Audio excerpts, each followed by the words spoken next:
Parent Galaxy. I'm your host, Jennifer Moore, and today we have a truly special guest with us, Howard Loring, the brilliant mind behind the epic fable Piercing the Elastic Limit. So, this book is a fascinating blend of history, philosophy, adventure, taking readers on a journey that bends time and space, right? So, if you love legendary figures, deep themes, and storytelling that challenges your perspective, this book is for you. So, Howard, welcome to the show. It's such a pleasure to have you here. How are you doing? Well, I appreciate it. Thank you very much. I'm looking forward to talking about my epic fable. Okay, so let's just dive right in. Your book, Piercing the Elastic Limit, it is such a compelling read. I just want to ask you, what inspired you to write this book? What inspired you to write this story?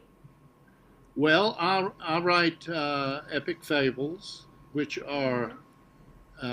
well, a fable, is usually a very uh, simplistic, story.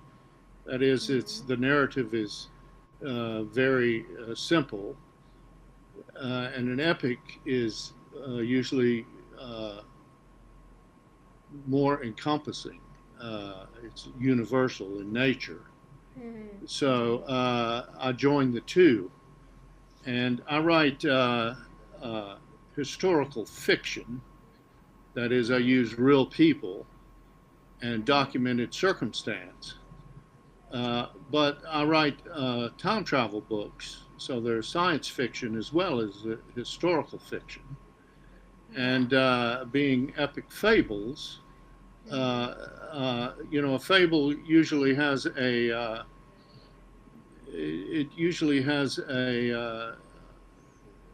moral or a moral leaning ending towards it.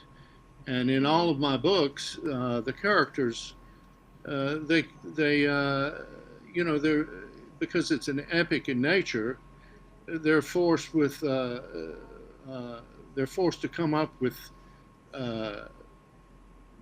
uh, they come up with circumstances that uh, they have to make their own moral choices, and uh, Mm-hmm.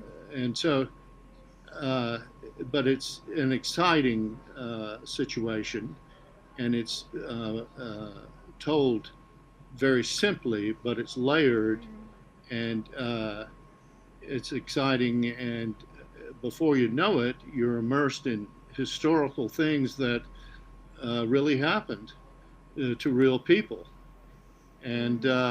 and even though it's simply told, because it's layered, before long it's epic in nature, and Yeah. it's monumental, and so it's gripping from that point of view as well. So Yeah.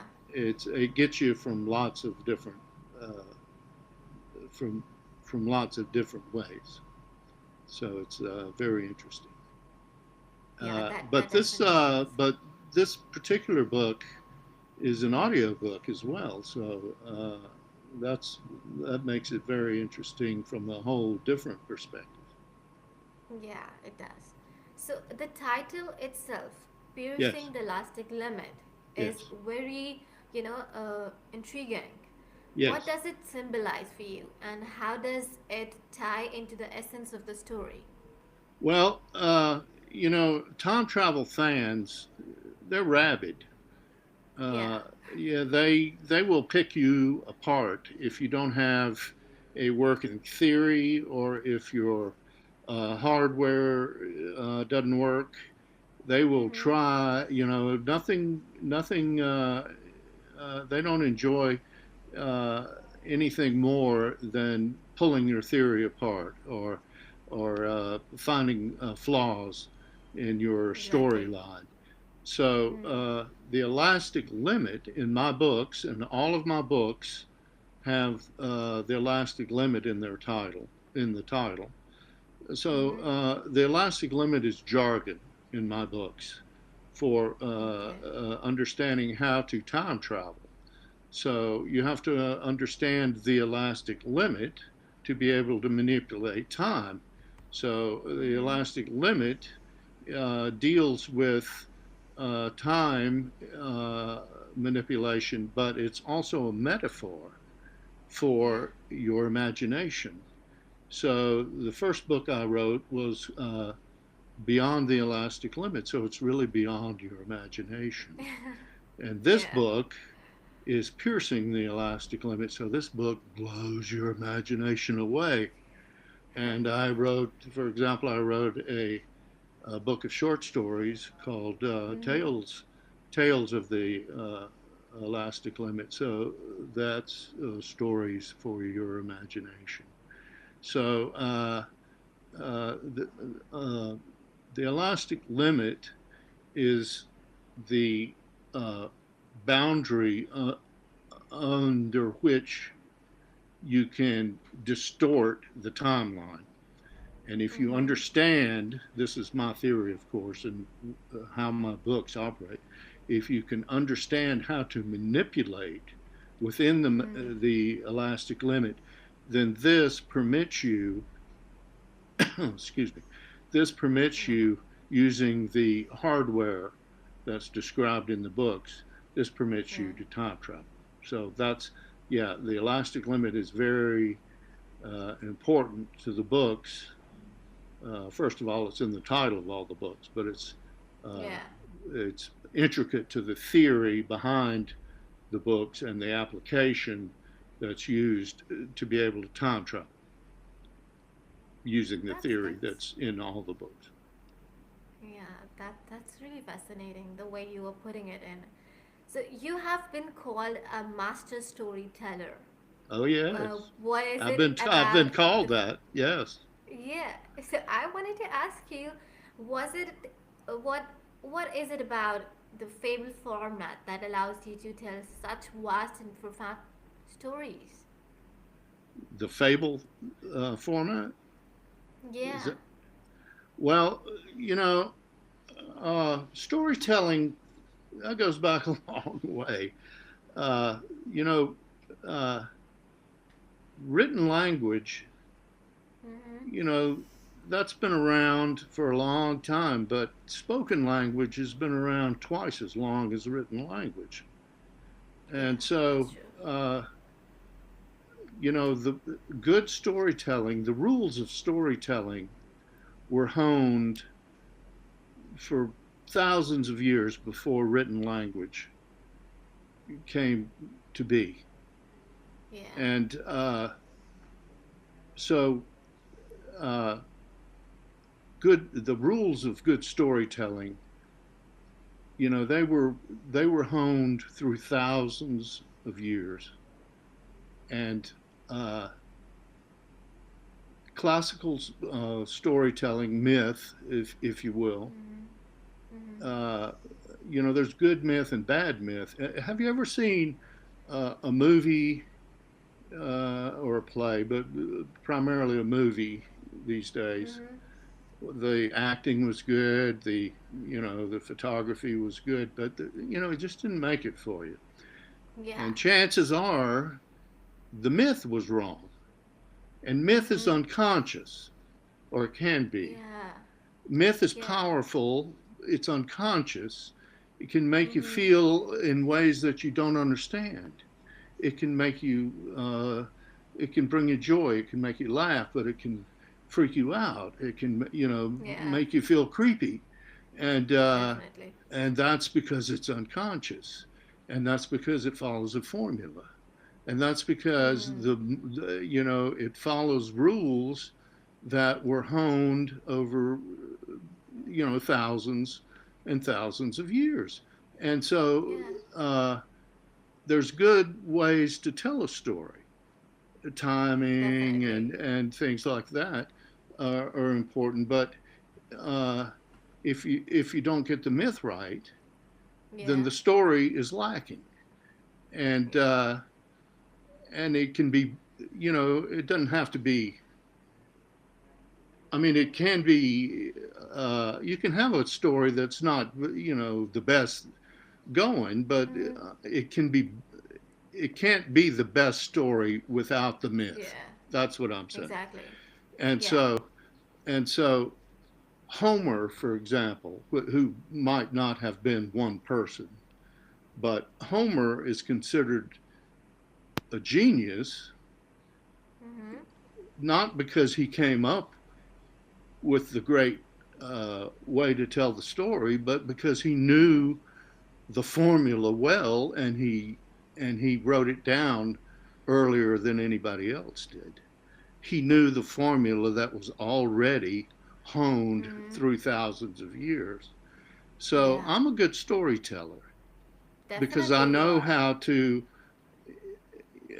uh, if you can tell a good joke, Mm-hmm. you know what myth is, even if you Mm-hmm. don't know what myth is. I mean, you're employing the rules of myth, even though you don't know what they are, if you can tell a good story.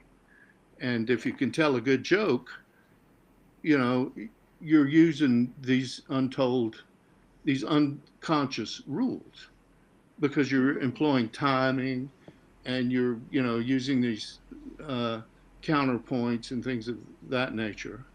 Uh, Yeah. so I grew up in a big family. We were all Mm-hmm. funny, and we all played against each other, and so it comes naturally to me. And I've always read history, and I went to religious school, but I majored in science, and I've already Okay. always read history. So I'm just very, Mm-hmm.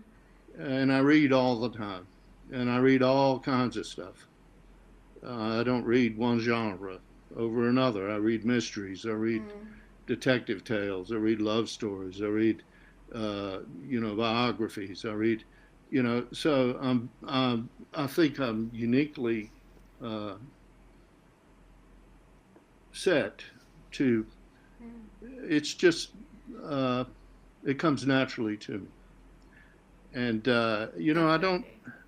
uh, I don't sit down. I've never written an outline. I get an idea, a strange idea, Mm-hmm. and Yeah. then the characters write the book. I may not know what's happening, but I trust the characters that they know what's happening. And if I get stuck, I just reread what I've got. Mm-hmm. And by the time I get to the point where I uh, left off, the characters take me there, and the characters write the book for me. I just trust that That's they know what's fascinating. happening. And so, Okay. and because I use history, real history, Mm-hmm. Yeah. there you Your go. your book actually your book follows the old man beyond the portal and Yes, his red-headed assistants on the yes, mysterious mission. So yes. can you just give us a glimpse into their journey and what drives them? Yeah. Well, in this book, Piercing the Elastic Limit, Mm-hmm. uh, uh, their machine breaks down, Okay. and they are forced to improvise. Mm-hmm. And so they're meeting with various people throughout history Mm-hmm. to achieve their mandate uh, through ways that uh, they have to achieve their mandate through ways that uh, that was not their original intent. The mandate is Okay. all important to them, and the fact that their machine is broken down, Uh-huh. uh,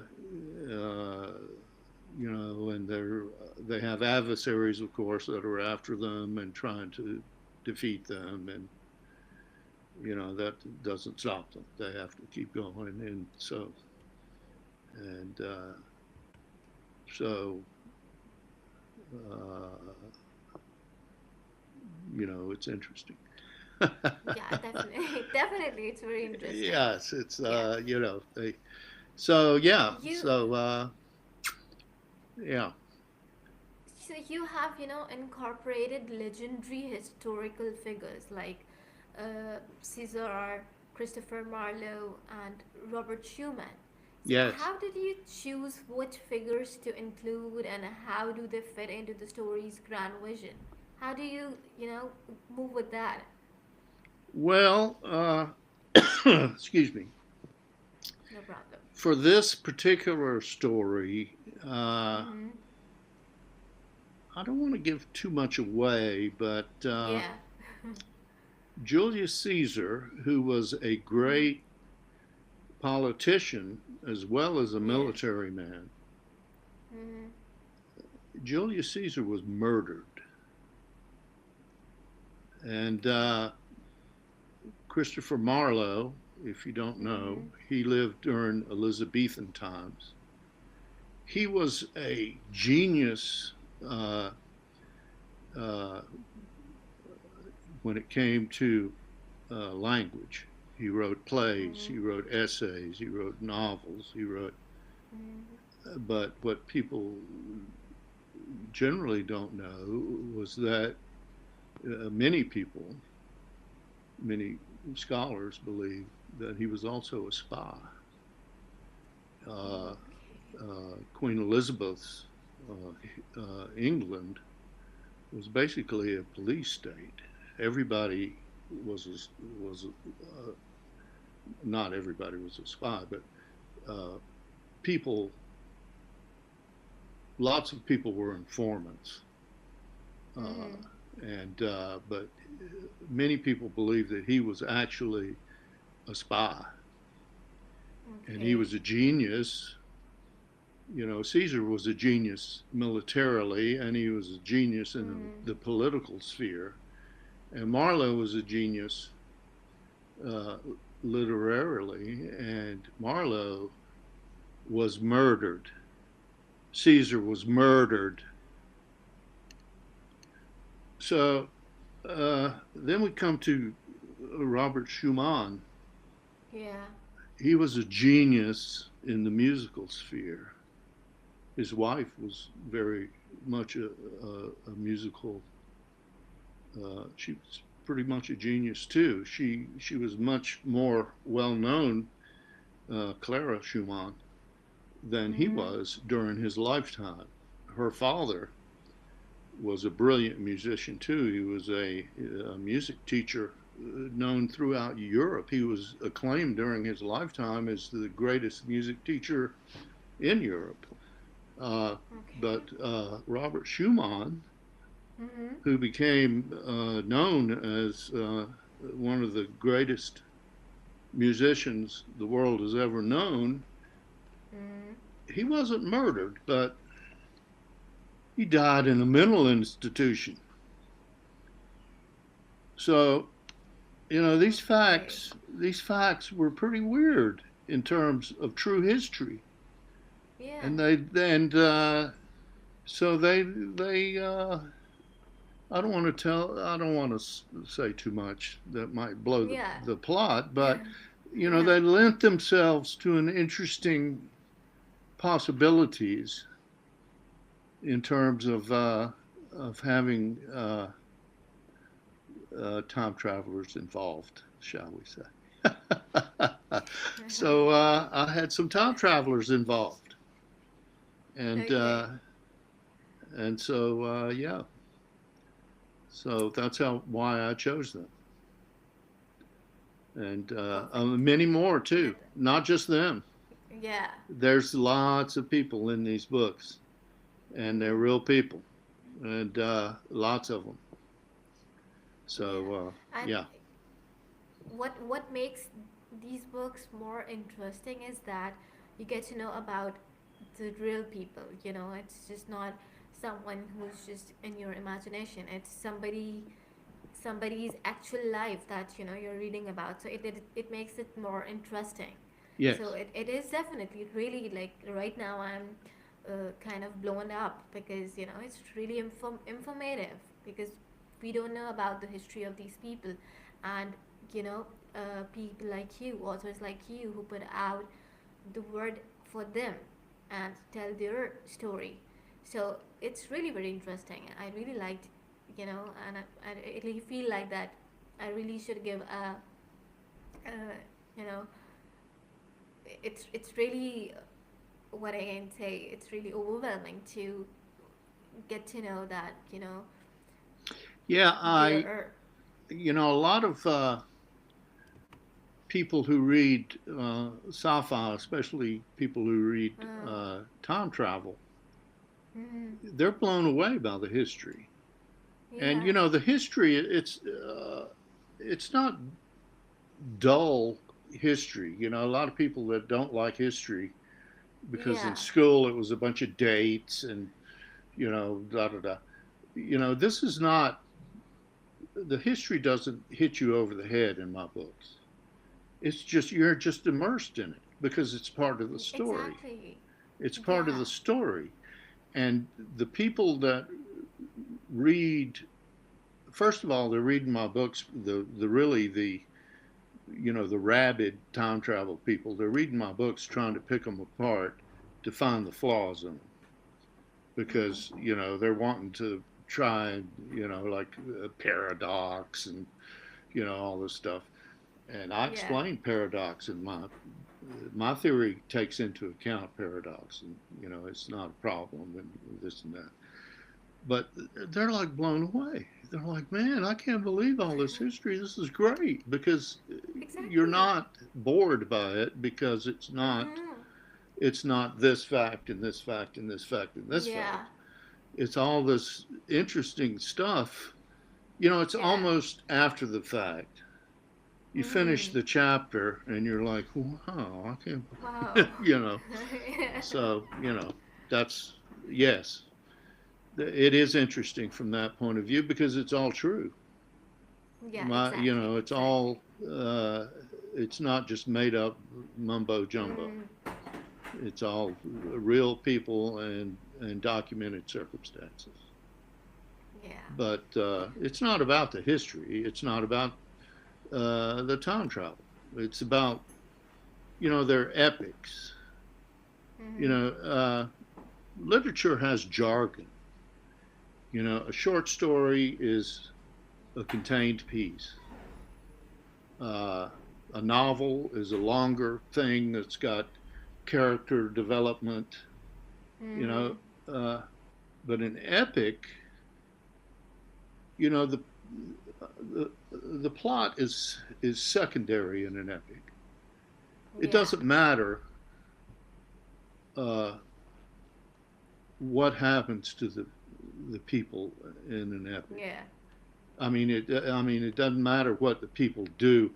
What matters is how they change, because an Exactly. epic is universal because it Mm-hmm. it can relate to everyone if Yeah. it's done right, because Mm-hmm. everybody can relate to the themes in an epic because everybody has lost at love, or Yeah. everybody has been at the end of their rope, or Mm-hmm. everybody I mean, the themes in an epic can relate to everyone, so everyone can relate to the themes in an epic. That's what makes them universal.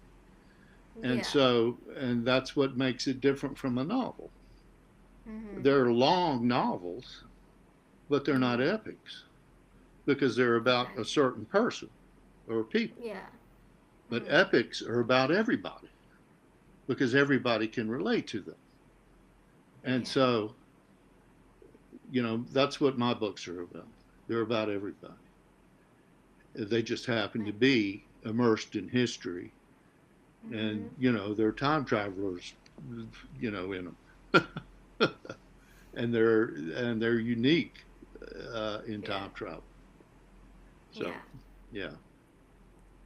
Okay. So the audiobook format adds a whole new dimension to your storytelling, right? So what was the process like for transforming the piercing the elastic limit? limit into an audiobook? Well, I always wanted to do to have one of my novels in an audiobook, and Mm-hmm. excuse me. So, I'm in a bunch of social media groups. I'm Okay. in writers groups. I'm Mm-hmm. in writers groups. I'm in fiction groups. I'm in sci-fi groups. I'm in Mm-hmm. so I'm in a closed sci-fi writers group. That is, it's not open to the public. And uh, One of the authors in this group had a podcast, and Okay. he did a podcast every month, Mm-hmm. and he wrote these sci-fi stories, and he had a woman in Arizona read them, produce them, Mm-hmm. and he contacted me in the group, and Okay. he said he had done 75 or 80 of them, and he said, I'm getting tapped out, and do you have anything that I could use? So I sent him a couple of short stories, Mm-hmm. and he said, "Wow, these are pretty good. I'm gonna bump some of my scheduling. Do Yeah. you have any more?" And I think I sent him three more, and he said, "Wow, Mm-hmm. these are good." And Okay. so he bumped some more. So they did, I think, five of them, and Okay. one of them, Mm-hmm. by the time they were up, there were like 87 of them or something. And one of mine was the most listened to. Okay. So then they interviewed me, Mm-hmm. and the woman who read them was so good. She was so good. And Yeah. she interviewed me, and during the interview, I said, you need to read one of my novels. And she said, I'd love to. And so I got her to read one of my novels. Her name is Melissa Del Toro Schaffner, Yeah. and she is an award winning national voice artist. She does Mm-hmm. national commercials. She does, training films. She does other books. She does podcasts. She's won all kinds of awards. She does over 40 voices. I don't know, 60 voices. I don't know how many voices there are in this audiobook. She Mm-hmm. does all different dialects, all different accents. She Mm-hmm. does German composers. She does uh, Roman military people, Caesar, like you said, Yeah. Agrippa, and she does, uh, just all manner of voices, and just Yeah. she's just astounding. It's just I couldn't believe how good it was. And so while she was recording these things, she would send me snippets of the voices to OK, and she just blew me away. And and so I always wanted uh, to do one of my novels as an audiobook. And Mm-hmm. once I heard her doing my short stories in these Yeah. podcasts, Mm-hmm. I had to have her do my one of my novels, and Yeah. uh, and I could not believe how good it was. And it's so when you write a book, and my books are narrative driven. There's Mm-hmm. very little description. Yeah. I want the reader to supply that. I Mm-hmm. don't I don't supply. what the uniform looks like, or what the that's up to the reader to fill in, because Exactly. it's a page turner. I want Mm. them to, so when I heard her read the the narrative, which is very simple, Yeah. the the way it was just so much better than I ever thought it could be, just by virtue Yeah. of what she, of the artistic flair that her voice gave it, of her Mm. of her talent. It was wonderful. I couldn't believe it. She, I couldn't believe it. She's, you know, it's great. she's definitely amazing. Yes, She's she is more like very good. I'm a sorry. dream narrator. She's more like a dream narrator that every author has in their mind. Yeah, it's great. Yeah. Okay. So piercing the elastic limit is Yeah. an epic adventure that spans time and space. So who do you see as the ideal audience for this book? Well, I think it appeals to everybody. You don't Yeah. have to be. I mean, you can be a small kid because it Mm-hmm. grips you, and there are Exactly. children. Two of the main characters are children in it, Mm-hmm. but you can. It appeals to everybody. Uh, yeah, it's there's no. If you like a good story, Yeah. listen to it. Definitely. Definitely listen to it. It's over So eight have you hours. It's over 8 hours of awesome. That's all I can say. so Awesome. have you received any reader feedback that surprised or deeply resonated with you? Any feedback that you feel like that it has just hit my mind? Well, I've had, excuse me, I've got something in my throat here. Yeah, It's okay. You can. I've got a lot of good feedback about the narration. Uh, Mm-hmm. People are blown away. They cannot believe Melissa's take on things. She does little kids. She does, Germans. She does, it's just, and her pace, her style. Yeah. It's just, I can't believe it. And yeah, it's just wonderful. And So this, I wrote the thing, and I can't believe how good it is. It's wonderful. yeah, yeah, this is the best part of it. Yeah. So this book challenges readers to think beyond their limits, which is one powerful idea or take away you want readers to carry with them after they finish the book, after they finish the audiobook, after they are done listening to the audiobook. What do you want the readers to take away with them? What do you think? Well, people think or say that my books cause you to think, and that's very gratifying. Mm-hmm. Uh, uh, you know,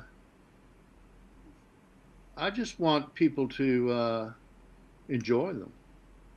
Okay. You know, I'd like them to go out and get another one. And you know, I think that's it's a good thing if they make you think. I Yeah. wrote a book of short stories, 12 short stories. So a short story, as I said before, is a contained Yeah. piece. So Mm-hmm. this book, Tales of the Elastic Limit, there's 12 short stories. You can read them in any order. They're just a short story about time travel. Okay? But if you Mm-hmm. read them in order, it's an adventure tale. It's a history of time. But time is linear. Yeah. So you can read the stories backwards, in backwards sequence, Mm-hmm. because it's the same story depending Mm-hmm. on which way you go. So Tales of the Elastic Limit, you can read that book in three different ways. You can read the stories in any order, or you can read it front Mm-hmm. to back, or you can read it back to front. So, does that make it, uh, does that make it an intellectual book, or does that make it a good read, or does that make it just an interesting book? You decide. I don't know. Yeah. I think all of my books are just very interesting. But the point Exactly. is, Mm-hmm. you have to entertain the reader. Exactly. In this case, you have to entertain the listener. Yeah. And the death of any book is to be boring. Yeah. And this audio book is Mm-hmm. not boring. This audio Definitely. book is wonderful. And a You're. lot of it has to do with the story, but a lot of it Mm, has to do with the narration.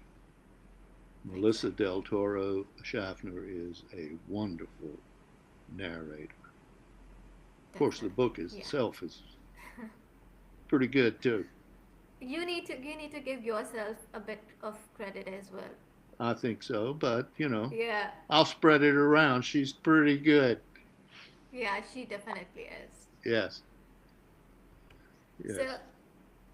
what can readers and the listeners expect next from Howard Loring? Are there Well, any upcoming projects? yeah. We're not really. Well, I've got a website, Mm-hmm. howardloring.com, and I write a blog, so they can Okay. always go check that out. Mm-hmm. And I'm thinking of writing another book. Okay. All of my books are different, Yeah. and uh, you know, uh, I'm getting better at what the first novel I wrote was like 375 pages. Uh, the second one was like 250 pages. Mm-hmm. The book of short stories I wrote, 12 short stories on my computer, it was like 100 pages. Okay. So I got better at what I was trying to do. Mm-hmm. And so, but each book is different. And now, here's the thing: Exactly. the Yeah. books are standalone. They're Mm-hmm. not sequels per se. Yeah. You can read them in any order. You can read the last one first or whatever, Mm. but they all relate and they all explain each other. And so, since they relate, how Mm-hmm. you read them, the order in which you read them, that's how the light bulb comes on. Because the more you read, the better grip you Yeah. get on the elastic limit of time. So you say, Exactly. oh, this is the guy in the second book or the other book. Yeah.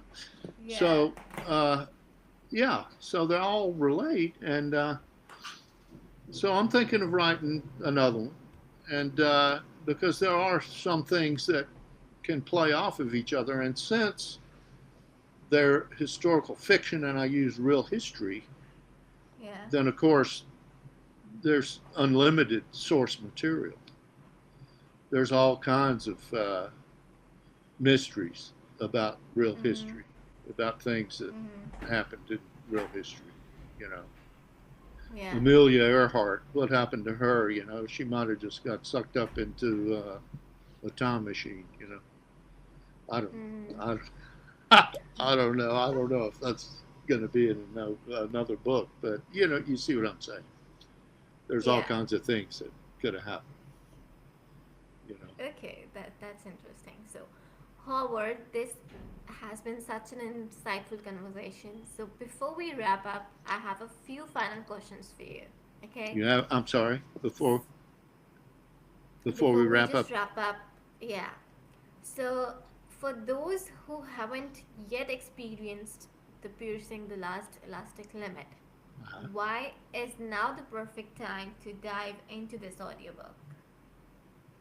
why is now the perfect time to get to listen to it? Yeah. Well, because uh, it's always the present is always Mm-hmm. where the action is. The Exactly. past uh, is already happened, Mm-hmm. and the future's not here yet. But the present, that's where the action is. So jump right in. That's what I'm saying. Definitely. That's what I'm hearing. That's That's what what you're hearing. everybody's going to. Yeah. Yeah.